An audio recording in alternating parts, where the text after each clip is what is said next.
وبرکاتہ الحمدللہ والصلاة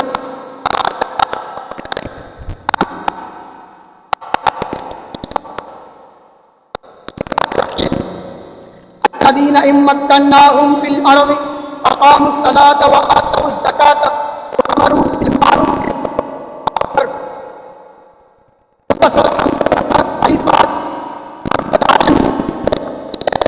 اس کے بعد بے شمار و درود السلام جناب محمد رسول اللہ صلی اللہ علیہ وسلم کے ذات گرامی پر ہے۔ میرے محترم بھائیوں اور دوستوں، ہم پاکستانی بہت خوش نصیب ہے۔ تبارک و تعالیٰ نے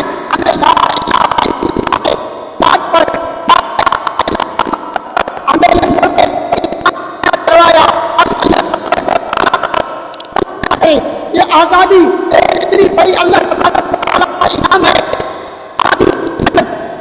آزادی کی اہمیت کے بارے میں ان لوگوں سے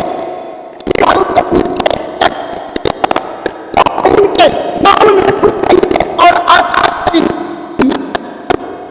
میرے محترم آزادی کے اخراج اور مقاصد کو ہم سمجھ لیں۔ یہ پاکستان کی آزادی ہمیں لا الہ الا اللہ کے بنیاد پر ہمیں عطا کی گئی۔ آج جو ہم 14 اگست اس پاکستان کے دن کو مناتے ہیں اور کس حیثیت سے، آئیے دیکھتے ہیں اس کا مقصد کیا ہے۔ ہم اس اصل مقصد کی طرح اس 14 اگست کو منا رہے ہیں یا اس سے ہٹ کر؟ آج ہم 14 اگست کو بہت خوشی والا دن، جیسے ہمارے معاشرے میں اللہ تبارک و تعالیٰ کے حدود اللہ تبارک و تعالیٰ کے حرام کردہ اشیاء کو ہم خوب استعمال کرتے ہیں۔ کیا کرتے ہیں؟ اس آزادی کے نام سے ہم ساز کو عام کرتے ہیں اور اپنے عورتیں سر عام راستوں میں اور گلیوں میں بے پردہ کر کے ہم ان کو بلا رہی ہیں۔ میرے محترم بھائیوں، یہ پاکستانی کی آزادی اور اصل مقصد یہ نہیں ہے۔ اللہ تبارک و تعالیٰ نے کلام مقدس میں اس اصل مقصد کے اور اس آزادی کا مقصد بھی اللہ تعالیٰ نے بتا دیا۔ فرمایا وَلَيُبَدِّلَنَّهُمْ مِنْ بَعْدِ خَوْفِهِمْ أَمْنًا يَعْبُدُونَنِي وَلَا يُشْرِكُوا بِي شَيْئًا۔ اللہ تبارک و تعالیٰ نے مقصد بتا دیا۔ فرمایا کہ اگر میں تمہیں خوف کے بعد امن کر دوں، پھر کیا کرنا؟ یعبدوننی، خالص تم لوگ اللہ تبارک و تعالیٰ کی عبادت کرنا، ولا یشرکوا بی شیئا، اور اللہ تعالیٰ کے ساتھ کسی اور کو شریک نہیں کرنا۔ تو میرے محترم بھائیوں اور دوستوں، اس آزادی کا جو مقصد ہے وہ خالص توحید ہے۔ اللہ تبارک و تعالیٰ نے خود بتا دیا کہ جب میں انہیں امن میں کر دوں گا تو وہ خالص میری عبادت کریں گے اور اسی کے ساتھ کسی کو شریک نہیں کریں گے۔ آج دیکھتے ہیں کیا ہم اس مقصد کو پورا کرتے ہیں؟ نہیں۔ ہم پاکستان زندہ باد کے نعرے لگاتے ہیں۔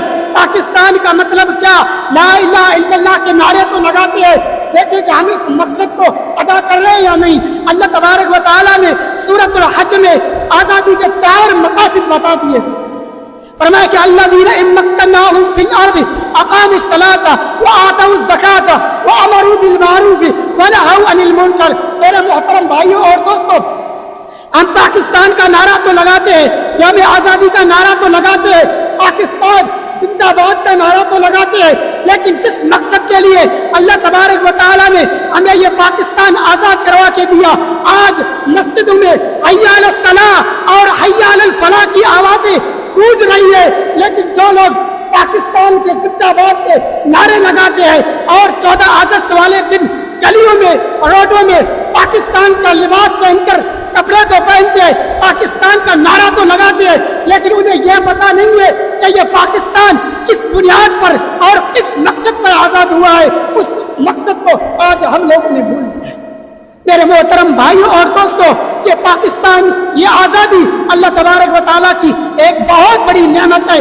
ہمیں چاہیے کہ ہم اس پر اپنے مقصد کو ہم اپنے اس مقصد کو ادا کریں جس مقصد کے لیے اللہ تبارک و تعالیٰ نے ہمیں یہ ملک عطا کیا، لا الہ الا اللہ کی بنیاد پر۔ تو ہمیں چاہیے کہ ہم خالص اس دھرتی پر، اس پاکستان پر اللہ تبارک و تعالیٰ کے وعدوں کے نعرے لگائیں، لا الہ الا اللہ، اور خوب 5 وقت کی نماز ادا کرے اور اپنے مالوں سے زکات دے اور امر بالمعروف اور نہی عن المنکر کا حکم دے. یہی پاکستان کا اصل مقصد ہے. میں نے جو کچھ کہا اللہ تبارک و تعالی مجھے حقیقی معنی میں پاکستان کے مقصد ادا کرنے کی توفیق عطا فرمائے. وما توفیقی الا باللہ. السلام علیکم ورحمۃ اللہ وبرکاتہ.